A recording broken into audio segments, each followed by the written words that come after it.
കാലവർഷം എത്തിയാൽ പിന്നെ തിരിമുറിയാതെ മഴയാണ്. പേമാരിയും കാറ്റും കുളിരും അങ്ങനെ മഴക്കാലത്തിന് ഒരു പ്രത്യേക രസമാണ്. ഇതിന് കൂടുതൽ ഭംഗി പകരുന്ന മറ്റനേകം കാഴ്ചകളുണ്ട്. എവിടെയെന്നല്ലേ, മറ്റെവിടെയുമല്ല, കണ്ണൂരിൽ.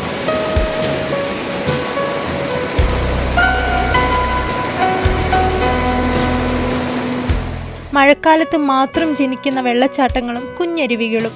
മഴയഴക് കൂടുതൽ ആസ്വദിക്കണമെങ്കിൽ മനം കുളിരെ അവയെല്ലാം ഒരു നോക്ക് കണ്ടാൽ മതി.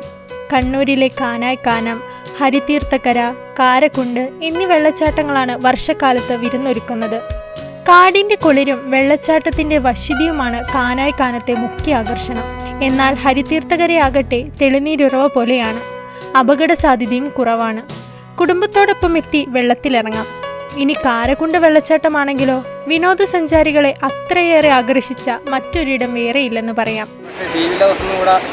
അടുക്കാൻ പറ്റാത്ത ആൾക്കാരെ വാഹനങ്ങൾ പോലും പാർക്ക് ചെയ്യാൻ പറ്റാത്തത്ര, പക്ഷേ അതിനനുസരിച്ച് കാനായി കാനം ഇപ്പോൾ നശിച്ചുകൊണ്ടിരിക്കുകയാണ്. മുമ്പത്തെ പോലെയുള്ള കാനല്ല, ഒരുപാട് മരങ്ങളും മറ്റുള്ള ഒരുപാട് ആവാസ വ്യവസ്ഥയുള്ള പ്രദേശമായിരുന്നു കാനായി കാനം. ഇപ്പോൾ നമുക്കതിൽ നോക്കിയാൽ തന്നെ മനസ്സിലാവും, ഒരുപാട് മരങ്ങളൊക്കെ നശിച്ച് എല്ലാം പൊട്ടി വീണും നാശത്തിൻ്റെ പക്കലേക്കാണുള്ളത്.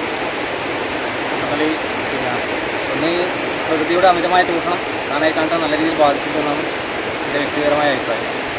ഇത് ഇടനാട് കുന്നുകളുടെ ഇടയിലൂടെ വെള്ളം വന്നിട്ട് ഞങ്ങൾക്കൊന്നും ഇവിടെ ഉണ്ടാവും.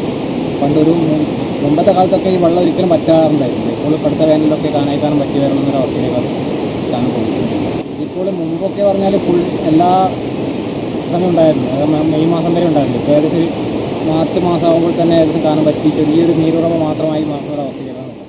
ഇടവപ്പാതിയിൽ മഴ കനത്താൽ ഇവിടേക്ക് സഞ്ചാരികളുടെ ഒഴുക്കാകും. ചെങ്കൽപ്പാറ കെട്ടുകളിലൂടെ നുരഞ്ഞും പതഞ്ഞും തെളിഞ്ഞും അവയങ്ങനെ ഒഴുകും. മരം കോച്ചുന്ന തണുപ്പും ചുറ്റും തിങ്ങി വളരുന്ന വനവും കൂടി ചേരുമ്പോൾ ഇവിടെ ഒരു സ്വർഗമാകും.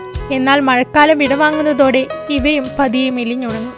പിന്നീട് ഇക്കാഴ്ചകൾ ആസ്വദിക്കണമെങ്കിൽ അടുത്ത കാലവർഷം വരെ കാത്തിരിക്കേണ്ടി വരും. ETV ഭാരത്, കണ്ണൂർ.